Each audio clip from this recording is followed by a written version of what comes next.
पढ़ाई का राजपथ एपिसोड 4 11 फरवरी 2024। मच्छिंद्र चाटे सर की छात्र एवं अभिभावकों से सीधी बात। शिक्षा क्या है, पार्ट 1। दोस्तों नमस्ते, मेरा नाम मच्छिंद्र चाटे है और आज मैं आपके साथ एक बहुत ही महत्वपूर्ण विषय के ऊपर बात करना चाहता हूं कि व्हाट इज एजुकेशन, शिक्षा क्या है। दोस्तों, शिक्षा में तो काफी कुछ आता है कि बच्चे की जैसी जैसी कुरत होती है वो दुनिया देखता है, दुनिया सुनता है, सांस लेता है, काफी कुछ। एजुकेशन में बहुत कुछ आता है। एजुकेशन की जो एक डेफिनेशन है वो डेफिनेशन ये है कि education is the process of acquiring knowledge, skill and character traits. इसका मतलब शिक्षा हम उसे कहते हैं कि जिसमें हमारा ज्ञान बढ़ता है, कौशल्य मिलता है और हमारा चरित्र निर्माण होता है। चरित्र निर्माण 3 चीजें शिक्षण में या शिक्षा में या एजुकेशन में 3 चीजें आती हैं। 1 नॉलेज यानी ज्ञान, 2 कौशल्य यानी स्किल और 3 चरित्र निर्माण यानी कैरेक्टर ट्रेट्स। दोस्तों, हम इस बारे में आगे बढ़ने से पहले ये सोच ले कि ये है क्या। अगर ये सब चीजें इतनी जरूरी थी तो भगवान ने हमें क्यों नहीं दी। दोस्तों, भगवान ने नहीं, जो भी कोई हायर पावर हो या फिर उच्च शक्ति हो कि जो ये ब्रह्मांड चलाता है, इस पे हमें यकीन करना चाहिए। जिसे कई लोग परमात्मा कहते हैं, भगवान कहते हैं, जो भी है। और जिसने हमें हमारा शरीर दिया है, मन दिया है, बुद्धि दी है, हमें जन्म के साथ ये 3 चीजें देने वाला जो भी कोई हो उसे हम भगवान कहे, परमात्मा कहे, देव कहे, जो भी कहे, हायर पावर कहे। और जब इंसान आया, ये मान लो हम अर्थ का स्टडी करेंगे कि अर्थ कब बनी, तो दोस्तों अपनी जो अर्थ है ये अप्रोक्सीमेटली 465 करोड़ साल पहले बनी है। हमारा जो सूरज है ये लगभग 500 करोड़ साल पहले बना है। यहां मैं एक बात ये भी बता दूं कि ये जो भी वक्त गिनने की प्रोसेस है ये भी भगवान ने नहीं बनाई है, इंसान ने बनाई है। कि जब हमें आज जान गए हैं कि earth is revolving round the sun, earth सूर्य को घूमती है, एक चक्कर पूरा होता है अर्थ का अराउंड द सन, तो हम उसे 1 साल कहते हैं। अर्थ खुद के इस पे भी घूमती है, तो जब वो अपना एक चक्कर पूरा करती है तो इसको 24 घंटे लगते हैं, या जो भी वक्त लगता है उसे हम 1 दिन कहते हैं। तो अप्रोक्सीमेटली 1 साल, तो ऐसे 500 करोड़ साल पहले हमारा सूरज का जन्म हुआ और उसके कुछ 30-35 करोड़ साल के बाद अर्थ का जन्म हुआ। यहां जो बाकी एनिमल्स है या क्रिएचर है, जो भी यहां सजीव जिंदा हुआ, वो कब हुआ उसका भी स्टडी किया गया है कि कुछ करोड़ों साल पहले। लेकिन ऐसा मानते हैं कि 50 लाख साल पहले इंसान यहां आया या इंसान बना, और आज तक इंसान यहां पे है। इंसान जब आया, उसने जब देखा तो कई चीजों को उन्होंने ढूंढ निकाला। जैसे टाइम गिनना, टाइम गिनने का प्रोसेस भी इंसान ने शुरू किया। उसके पहले टाइम नहीं गिना जाता था, और धीरे धीरे धीरे काफी चीजें इंसान ने ढूंढ निकाली। आज जो लाइट है, ये इंसान ने ढूंढ निकाली। आज जो ये वीडियो है, ये इंसान ने ढूंढ निकाला। आज जो हम फिल्में देखते हैं, सिनेमा थिएटर में हो या टीवी पे हो, ये कैसे चलता है, ये भी इंसान ने ढूंढ निकाला। जो कंप्यूटर वगैरह है, ये सब इंसान ने ढूंढ निकाला। दोस्तों, इंसान ने बहुत कुछ ढूंढ निकाला, बहुत कुछ।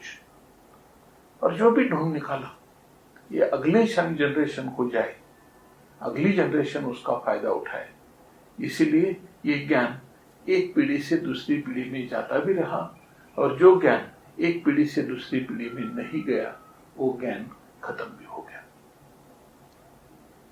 दोस्तों, ऐसी कई चीजें हैं कि जो पहले इंसानों को मालूम थी, लेकिन उसकी कदर नहीं की, और वो ज्ञान चला गया।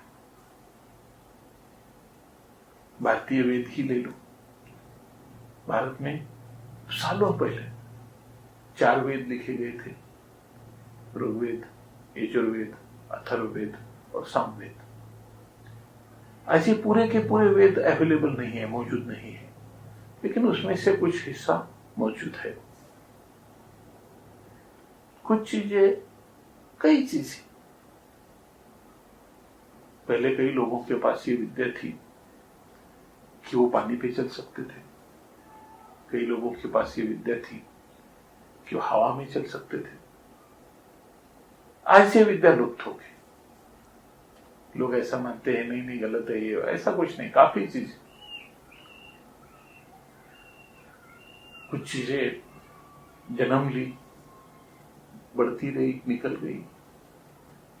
आज जो हम देख रहे हैं, आज जो भी कुछ है, इसमें से जो चीजों का हमें महत्व नहीं लगेगा, ये चीजें भी निकल जाएगी। आगे चल के कुछ याद नहीं रहेगा। और सालों से यही होते आ रहा है। और ये जो कुछ ज्ञान या इंफॉर्मेशन या नॉलेज या जो भी है, इसके तरफ हमने ध्यान नहीं दिया, तो हम बहुत पिछड़े रह जाएंगे। दोस्तों, फॉर एग्जाम्पल, भाषा लीजिए। भाषा भी भगवान ने नहीं बनाई है। कुछ लोग मानते हैं कि संस्कृत भाषा तो भगवान ने बनाई थी, लेकिन चलो ये मानना है। जो लोग हिंदुस्तान में रहते हैं, काफी लोग हिंदी बोलते हैं।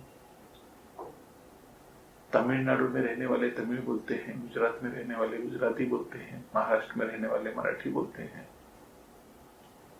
ये वहां के लोगों ने बनाई हुई भाषा है। चाइनीज लोग चाइनीज भाषा बोलते हैं, जापानी लोग जापानी भाषा बोलते हैं, या फिर अलग अलग कोरियन लैंग्वेज है, स्पेनिश लैंग्वेज है, पुर्तगीज लैंग्वेज है, कई भाषाएं हैं। ये भगवान ने नहीं बनाई है, ये लोगों ने आपस के कम्युनिकेशन के लिए भाषा बनाई है। हम लोग जहां रहते हैं, वहां की भाषा हम सीख लेते हैं, लेकिन जहां हम नहीं रहते या जिस भाषा की हमें जरूरत नहीं पड़ती, वो भाषा हम सीखते नहीं है, जानते नहीं है, उसकी जरूरत भी नहीं समझते। जैसा मैं मराठी जानता हूं, हिंदी जानता हूं, इंग्लिश जानता हूं, लेकिन कर्नाटक बाजू में ही है, लेकिन कन्नड़ भाषा नहीं जानता, तेलुगु भाषा नहीं जानता। थोड़ी बहुत गुजराती समझने की कोशिश कर सकता हूं, लेकिन पूरी तरह से गुजराती भी नहीं समझता, बंगाली भी नहीं समझता, पंजाबी भी नहीं समझता। लेकिन ये भाषाएं हैं, और अगर मुझे ये भाषाएं सीखनी है तो फिर मेरा वो काम शुरू हो गया, एजुकेशन, कि मैं सीख रहा हूं, मैं ये फला फला भाषा सीख रहा हूं, या मुझे ये भाषा सीखनी है। और सीखी जा सकती है, कोई भी भाषा सीखी जा सकती है, कोई प्रॉब्लम नहीं, कभी भी सीखी जा सकती है, उसमें भी कोई प्रॉब्लम नहीं। तो इस तरह से ये सब इंसान ने तैयार किया हुआ पोर्शन है, या है कुछ तो जो हमें भी सीखना चाहिए। लेकिन ये है बहुत ज्यादा, जो भी नॉलेज हो, स्किल हो या चरित्र निर्माण हो, यह है बहुत ज्यादा। अगर हमारी जिंदगी चली जाए और हम सीखते रहे, हमारा जीवन खत्म होगा, हमारा सीखना कभी खत्म नहीं होगा। ये बहुत ज्यादा है। तो हम सीखे क्या क्या? दोस्तों, हमें जो जरूरी लगता है, जो भाषाएं हैं, भाषाएं सीखी जा सकती है। जो जरूरी भाषा है, मैं महाराष्ट्र में रहता हूं तो मराठी जानता हूं, हिंदुस्तान में रहता हूं तो काफी लोग हिंदी जानते हैं, मैं भी हिंदी जानता हूं। इंग्लिश में तो पूरी दुनिया का नॉलेज आज सिमटा हुआ है, तो इंग्लिश भी जानता हूं। लेकिन सही मायनों में अगर नॉलेज कहीं छिपा हुआ है तो भाषा संस्कृत है, तो मैं थोड़ा बहुत संस्कृत भी जानता हूं। तो दोस्तों, कौन सी भाषा सीखना चाहिए आदमी पे डिपेंड होगा। चाइना में रहता है तो चाइनीज सीखेगा, इंग्लिश सीखेगा, और उसको जरूरत है तो स्पेनिश सीखेगा, नहीं तो सिर्फ चाइनीज पे ही काम चलाने लगेगा। मैंने देखा है कि इंग्लैंड में या अमेरिका में या ऑस्ट्रेलिया में वहां के लोग सिर्फ एक ही भाषा जानते हैं, and that is English. English के सिवा वो दूसरी कोई भाषा सीखना ही नहीं चाहते। लेकिन खैर, हम हिंदुस्तान में तो कई भाषाएं सीखते हैं। जैसी भाषाएं सीखते हैं, साइंस सीखते हैं, मैथ्स सीखते हैं, सोशल साइंसेस सीखते हैं, जनरल नॉलेज सीखते हैं, तो ये सब चीजें हमारे काम की है।